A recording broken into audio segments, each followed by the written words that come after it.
Esta mañana les invito, hermanos, a continuar en la carta a los Filipenses. Hoy entramos en el último capítulo de esta carta que conocemos como la Epístola del Gozo, y además también es una de las cartas de la prisión, de las que Pablo escribió estando preso. Y muy especial, ¿verdad? Estaba preso, pero escribe la Epístola del Gozo. Todo eso enmarca también lo que vamos a estar compartiendo esta mañana. Les invito a leer Filipenses capítulo 4, y los versículos que vamos a leer son los versículos del 1 hasta el 7. Y así dice la palabra de Dios. Así que, hermanos míos, amados y deseados, gozo y corona mía, estad así firmes en el Señor, amados. Ruego a Evodia y a Síntique que sean de un mismo sentir en el Señor. Asimismo, te ruego también a ti, compañero fiel, que ayudes a estas que combatieron juntamente conmigo en el Evangelio, con Clemente también y los demás colaboradores míos, cuyos nombres están en el libro de la vida. Regocijaos en el Señor siempre. Otra vez digo, regocijaos. Vuestra gentileza sea conocida de todos los hombres. El Señor está cerca. Por nada estéis afanosos, sino sean conocidas vuestras peticiones delante de Dios, en toda oración y ruego, con acción de gracias. Y la paz de Dios, que sobrepasa todo entendimiento, guardará vuestros corazones y vuestros pensamientos en Cristo Jesús. Gracias te damos, Señor, una vez más por tu palabra, y tan rica que esta mañana, Señor, nos ilumina una vez más. Alimenta nuestra fe, porque nuestra fe es por oír y por oír tu palabra. Señor, que nos ayudes también a tener los corazones, el entendimiento abierto a recibir tu enseñanza. En el nombre de Jesús. Amén. Entonces es el último capítulo. Cuando encontramos palabras como las dos primeras que leemos, ¿verdad? Palabras cortitas. Así que, ¿sí? Esa expresión adelanta una conclusión, por lo menos la conclusión de un razonamiento de lo que se estuvo diciendo antes. Así que dice, bueno, es como decir, bueno, por lo tanto, y lo que sigue, ¿verdad? ¿Qué vamos a hacer con respecto a lo que estuvimos diciendo antes, basado en todo lo que ha escrito antes?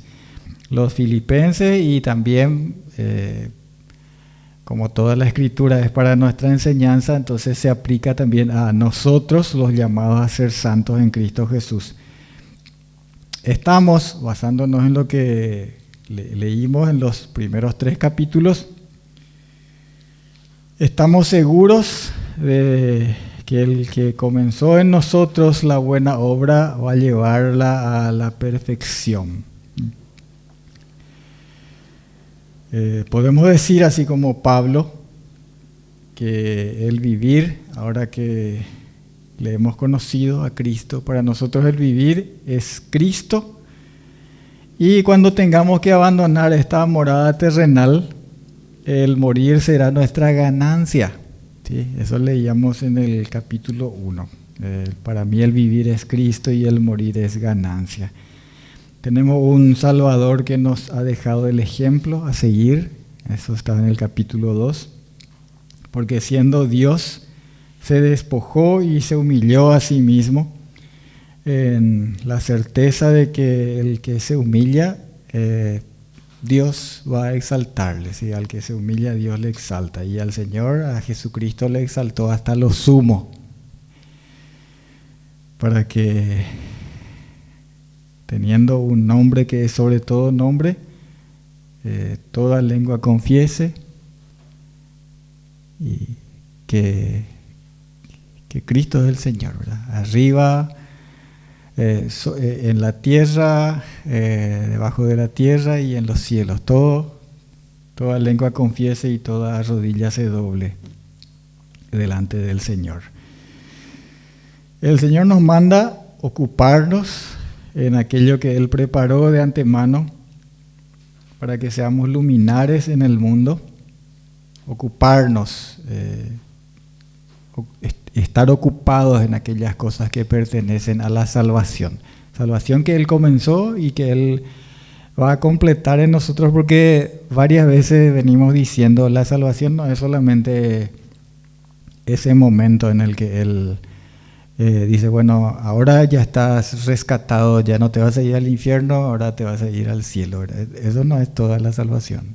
La salvación, por supuesto, ese es un momento muy marcante y muy clave de la salvación, cuando el que viene a Cristo, el que oye su palabra y cree, pasa de muerte a vida y no vendrá a condenación. ¿Sí? No vendrá a condenación porque ya pasa de muerte a vida. Tiene el sello de pertenencia a Dios.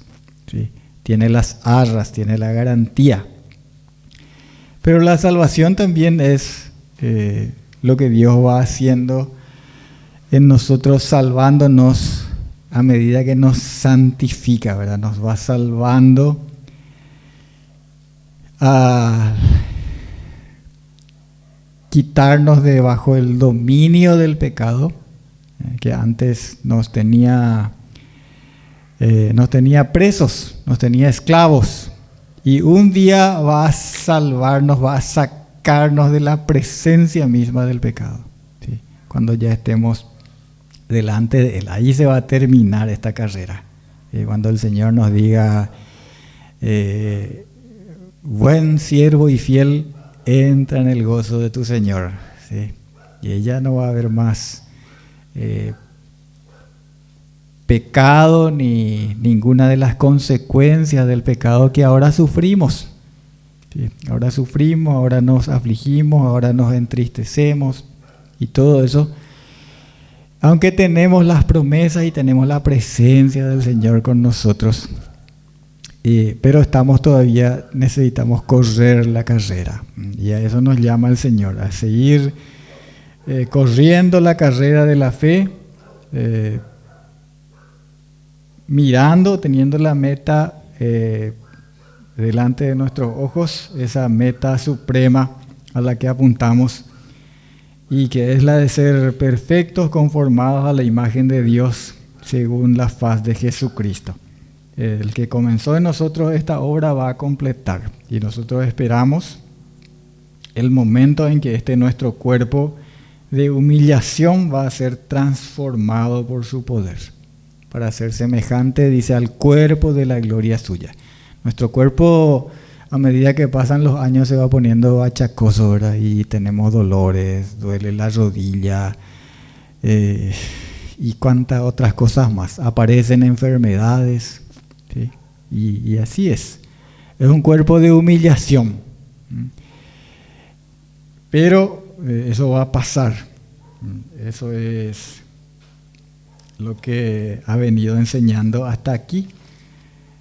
Resumida y rápidamente, Pablo en los primeros 3 capítulos. Y ahora estamos aquí, en el último capítulo. Y dice, así que. Y nos llama a estar firmes en el Señor. En nuestro paso tan breve tenemos el privilegio inmenso de ser parte del cuerpo de Cristo, que es la iglesia.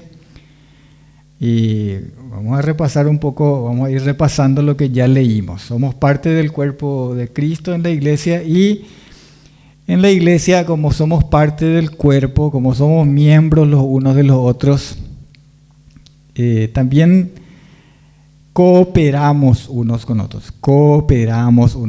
Así como en el cuerpo todo coopera. Por ejemplo, si yo tengo que hacer algo con mis manos, mis ojos cooperan porque tengo que ver lo que voy a hacer, ¿sí?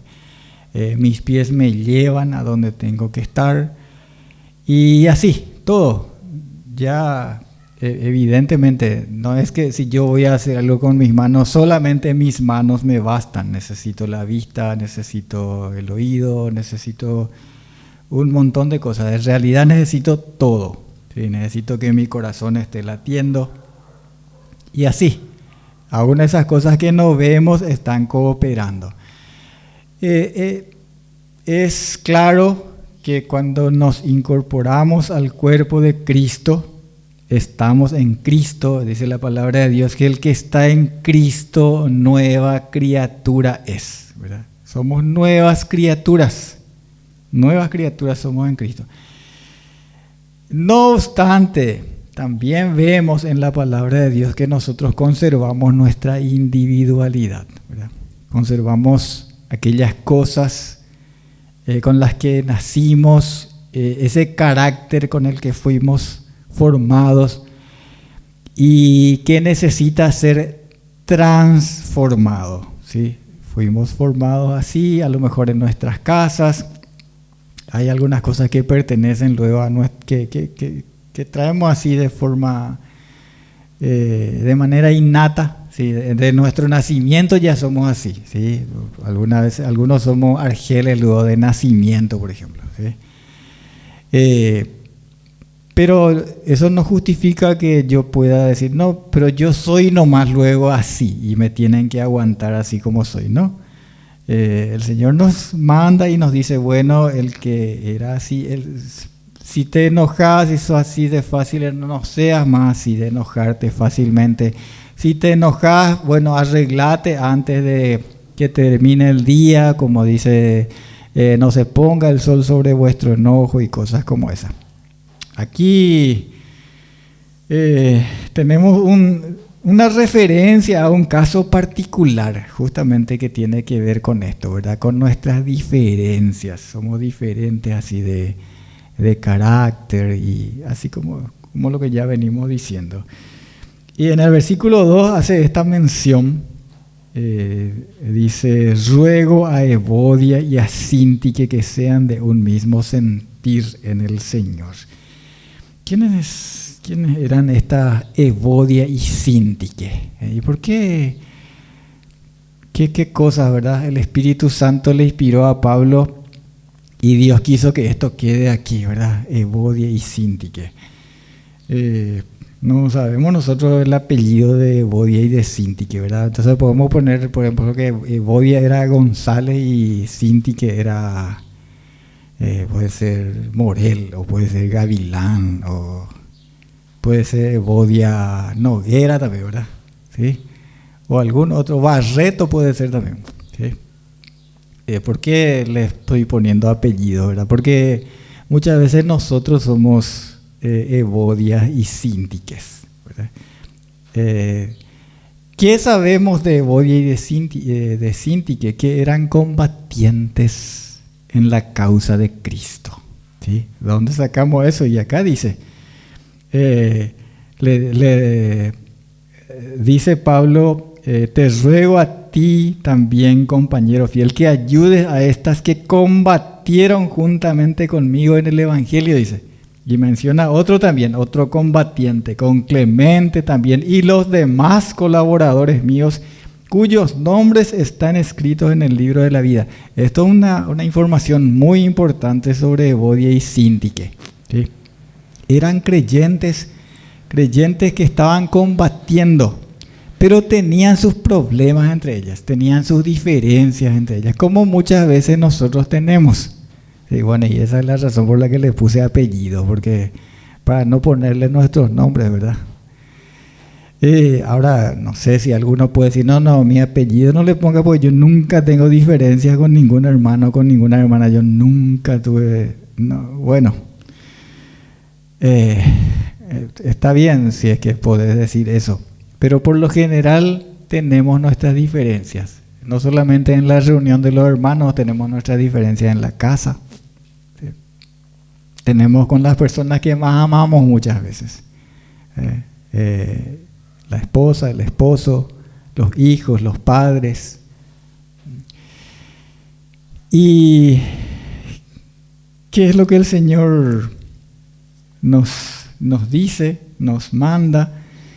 Que nos pongamos de acuerdo, ¿sí? Que sean de un mismo sentir. Ser de un mismo sentir, en algunas Biblias se traduce que se pongan de acuerdo, ¿sí? Esto de un mismo sentir, yo les recuerdo que en el capítulo 2 también menciona, tenemos esa expresión cuando habla de Jesucristo y dice que tengamos el mismo sentir, que haya también en nosotros el mismo sentir que hubo en Cristo. Y ahí habla de la humildad, habla de ese Jesucristo que siendo Dios no estimó el ser igual a Dios como cosa que aferrarse, sino que se humilló. Esa es una cosa es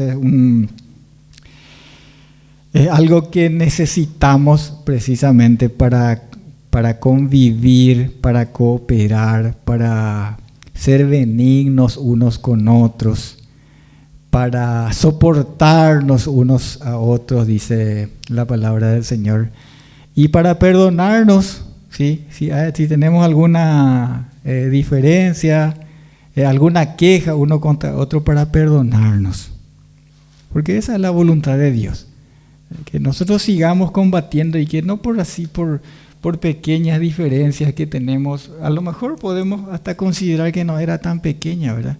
No, pero vos no sabés lo que me hizo.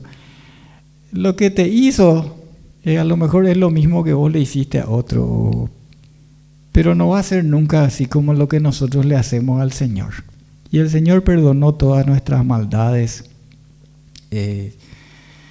borró todo absolutamente, no trae más a la memoria. Y eso es lo que el Señor quiere que sea entre nosotros, hermanos. El Señor quiere que nos pongamos de acuerdo, que tengamos el mismo sentir que hubo también en Cristo Jesús. Así como Él, no se aferró a sus prerrogativas. Él no dijo, a mí me tienen que respetar. No dijo así. Como muchas veces es lo que hace que nos cerremos al perdón, nos cerremos a ser benignos unos con otros. Y eso todo eso nos enseña aquí la palabra del Señor. Cuántos problemas, cuántas diferencias entre hermanos se superan cuando tenemos esa actitud, la que hubo también en Cristo Jesús. Y recordemos, hermanos, que aquí leemos los nombres de todos ellos estaban escritos en el libro de la vida. Nuestros nombres, los nombres de tus hermanos creyentes en Cristo Jesús están escritos en el libro de la vida. Y vamos a estar una eternidad en la presencia del Señor todos juntos. Así que cuánto mejor que aprendamos a amarnos, a perdonarnos, a abrazarnos, ¿sí? En lugar de estar siendo mezquinos, mezquinando el perdón, mezquinando la palabra, mezquinando el saludo, ¿sí? Y cosas como esa, ¿sí? Como si fuera que nos merecemos demasiado nosotros. Sí, todos somos miserables que hemos sido perdonados por la gracia de Dios. Haya en nosotros, hermanos, el mismo sentir. Y ruego que sean de un mismo sentir, dice el Señor por Pablo, a quien le inspiró. En el versículo 5 dice, voy a saltar un poquitito y después retorno, dice, vuestra gentileza sea conocida de todos los hombres. Hermano, aquí vuestra gentileza no está diciendo que seas amable y que le des el asiento a la persona que está... está bien, eso es parte de la gentileza también, ¿verdad? Pero aquí gentileza es una palabra que se traduce y que significa ser amables, afables, apacibles. Esto tiene que ver entonces también con el convivir y ser benignos unos con otros, ¿sí? Amables, afables, apacibles.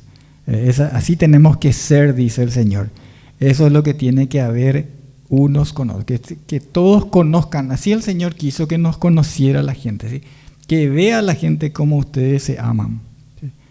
Que no esté viendo cómo se pelean, cómo se gritan unos a otros, porque todo eso también ha sucedido. Gracias a Dios nosotros no conocemos eso hoy por hoy entre nosotros aquí, ¿sí? Pero son cosas que han pasado y que pasan también entre los creyentes. A veces pasan en las familias de los creyentes, ¿verdad? Y los vecinos ven, ¿verdad? Los vecinos ven y dicen, y estos son los creyentes. Ah, ellos son iguales que nosotros había sido, ¿sí? Ellos también se pelean, se gritan. Y no, nuestra gentileza, hermano, tiene que ser conocida por todos los hombres. Eso es lo que manda el Señor. Eso mandó que así fuésemos nosotros conocidos y su nombre sería así glorificado. El otro tema que leemos y que vamos a estar viendo rápidamente, porque el tiempo pasa rápido, es el gozo. El gozo. Regocijaos en el Señor siempre, dice, otra vez digo, regocijaos. De verdad se puede obedecer a este mandato así, bajándonos bien a la realidad. Este mandato del Espíritu Santo de regocijarnos siempre dice. Y otra vez digo, por si no entendieron bien, ¿qué tal, hermanos, nuestra experiencia con el gozo?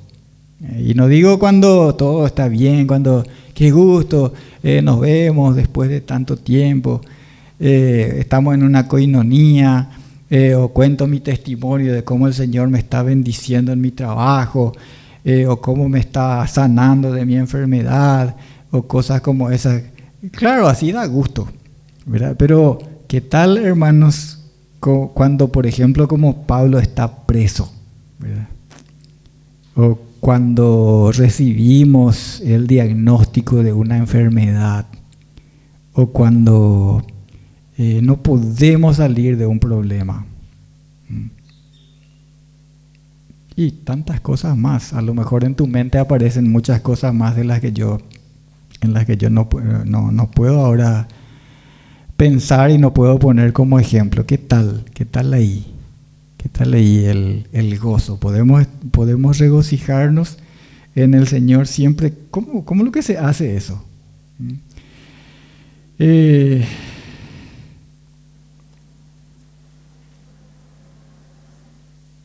Para no rebuscarnos mucho y para no ir lejos en busca de una respuesta, tenemos aquí en el pasaje una respuesta muy clara y muy contundente al respecto.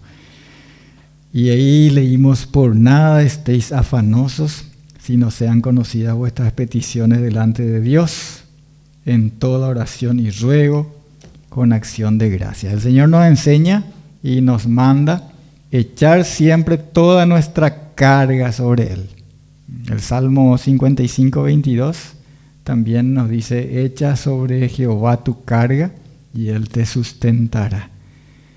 Por nada, dice, por nada estéis afanosos. Dice nada, o sea, todo lo que sea motivo de preocupación, de afán, de aflicción, tiene que ser llevado en oración y ruego delante del trono de la gracia.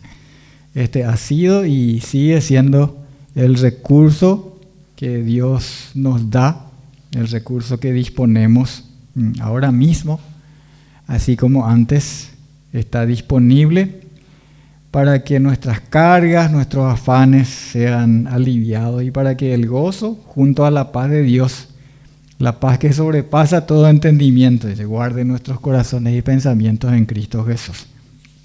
Y yo me salté también lo que dice en el versículo 5, el Señor está cerca, dice. Miren el contexto en el que está esto, ¿verdad? El Señor,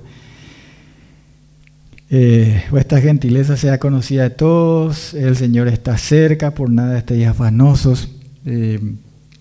Muchas cosas podemos decir de esto, el Señor está cerca. Yo quiero quedarme aquí en el contexto. ¿Qué significa que el Señor está cerca en este contexto? El Señor no está lejos, hermanos. Nosotros no, cuando estamos en medio de estas cosas que nos afanan, que nos preocupan, tenemos que recordar que el Señor, así como dijo, como nos enseñó tantas veces, el Señor está aquí. El Señor está contigo. Nosotros tenemos que vivir como creyentes, hermanos. Nosotros no tenemos que tener la fe como una cuestión teórica para cuando nos reunimos, para cuando estamos en algún acto religioso. No. El Señor está cerca. Miren, Hebreos capítulo 13, versículos 5 y 6. Sí, Hebreos 13, 5 y 6 dice: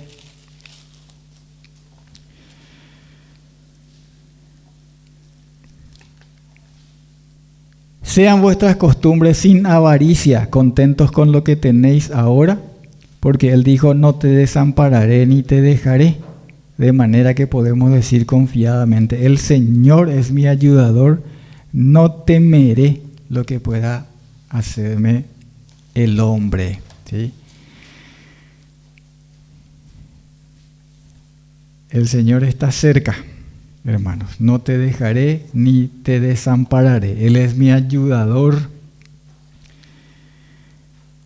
También, y no es menos importante, por supuesto, para que tengamos gozo. Es cierto que el Señor está cerca de llevarnos junto a Él, y ese es motivo de gozo. Hay un gozo que está puesto delante de nosotros que tenemos que mirar, así como Jesús miraba. En Hebreos 12:2 también dice: puesto los ojos en Jesús, el autor y consumador de la fe, el cual por el gozo puesto delante de Él sufrió la cruz. Aquí tenemos el ejemplo, y el sentir que hubo en Cristo tiene que haber en nosotros, ¿verdad? Tenemos que ser imitadores de Dios, andar en sus huellas. Y Él estaba sufriendo la cruz, pero por el gozo puesto delante de Él, ¿sí? Él menospreció el oprobio y se sentó a la diestra del trono de Dios. Y ahí tenemos, hermanos, cómo ser gozosos. El Señor está cerca. Llevemos todo en oración y ruego delante del Señor. Sabemos que es difícil, tantas veces todos tenemos esa experiencia, y no vamos a negar, no vamos a decir: no, pero vos sos creyente, vos tenés que siempre saltar y bailar. Y no se puede así, ¿verdad? Claro que lloramos, ¿sí? Lloramos la pérdida, la partida de un ser amado, ¿sí? Pero la esperanza, las promesas, la certeza, la cercanía del Señor, hermanos, tiene que ser motivo de gozo.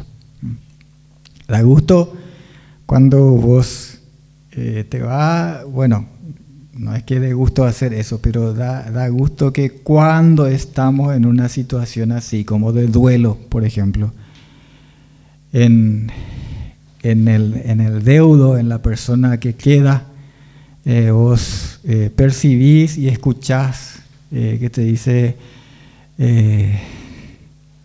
se nos adelantó, vamos a estar con Él dentro de poco, y con el Señor, ¿sí? Vamos también a donde Él está. Y en todas las circunstancias, en todas las cosas. ¿Cuántas veces en las carencias es que el Señor, y en las tormentas es que el Señor hace que nos ayuda a afirmarnos, a aferrarnos más fuertemente a Él, ¿sí? A nuestra roca, y todo lo que el Señor hace? ¿Cuántas veces necesitamos ser debilitados en nuestras fuerzas físicas para no creernos demasiado y para que su gracia, su poder se manifiesten mejor? Porque bástate mi gracia, dice el Señor, mi poder se perfecciona en la debilidad. Así que todo lo que el Señor está haciendo es motivo para acción de gracias. Pero así como hacemos acá en el tiempo de oración, llevemos al Señor todo lo que nos afana, todo lo que nos preocupa, llevemos en toda oración y ruego y con acción de gracias.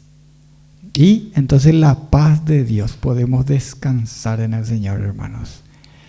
La paz de Dios que sobrepasa todo entendimiento. Y estamos gozosos. No es que seamos indolentes, no es que no nos importa. No, pero estamos gozosos. Estamos gozosos en la esperanza. Como Jesús, ¿verdad? Seguro que le dolía, claro que le dolía ahí en la cruz. ¿Sí? Le dolía y tenía sed, y cada golpe, cada llaga que le hicieron, ¿sí? Su carne que fue molida ahí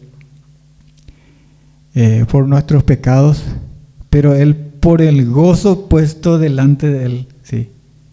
Menospreció el oprobio, ¿sí? Y sufrió esa cruz y se humilló. Romanos 8 y 18 también al respecto. Romanos 8 y 18 dice: pues tengo por cierto que las aflicciones del tiempo presente no son comparables con la gloria venidera que en nosotros ha de manifestarse. Ante las aflicciones de la vida, porque la verdad es que este es un versículo del de Job 5:14 que siempre tengo presente y pasa en la generalidad de los casos. Dice que el hombre nace para la aflicción. Sí, así como las chispas, dice, se levantan, las chispas ahí en el fuego, se levantan para volar por el aire, dice, así el hombre nacido de mujer nace para la aflicción. ¿Quién es el hombre que no tiene aflicciones? Aunque a veces parece que hay quienes no tienen aflicciones, ¿verdad? Parece. Pero en la generalidad, no sé si aquí hay alguno que puede levantarse y decir: yo nunca en la vida tuve una aflicción. ¿Sí? Pero en vez de negar eso y decir que no importa o que yo luego no tengo motivos para llorar, necesitamos siempre aprender a pedir al Señor que nos ayude, recordar que Él está cerca y que nos anime a poner la mirada en el gozo puesto delante de nosotros.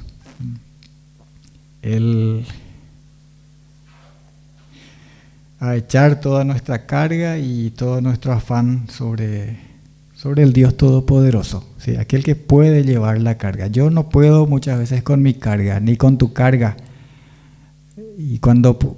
Sin embargo, el Señor dice que tenemos que ayudarnos los unos a llevar las cargas de los otros. No a llevar vos la carga ajena, sino a llevar delante del Señor. Para eso tenemos que estar unos, escucharnos unos a otros, consolarnos unos a otros y llevar juntos la carga en oración sobre aquel que puede sustentarnos y que todo puede, el Shaddai, nuestro Dios todopoderoso y todo suficiente. Toda la palabra del Señor nos anima a hacer, pero yo quiero terminar con esto que dice en Miqueas capítulo 7, versículo 7. ¿Por qué me voy ahí? Bueno, por esto que les digo, porque en realidad en toda la palabra del Señor nosotros encontramos esto. El Señor nunca dejó solos a sus siervos y nunca va a dejar. ¿Sí? No te dejaré, no te desampararé ni te dejaré, dice el Señor. Y en Miqueas 7:7 encontramos esta preciosa palabra. Dice: mas yo a Jehová miraré, esperaré al Dios de mi salvación, el Dios mío me oirá. ¿Creemos esto, hermanos? Si creemos esto, entonces no tenemos que quedarnos afanosos, no tenemos que desesperarnos. Yo a Jehová miraré y esperaré, porque Él me oirá.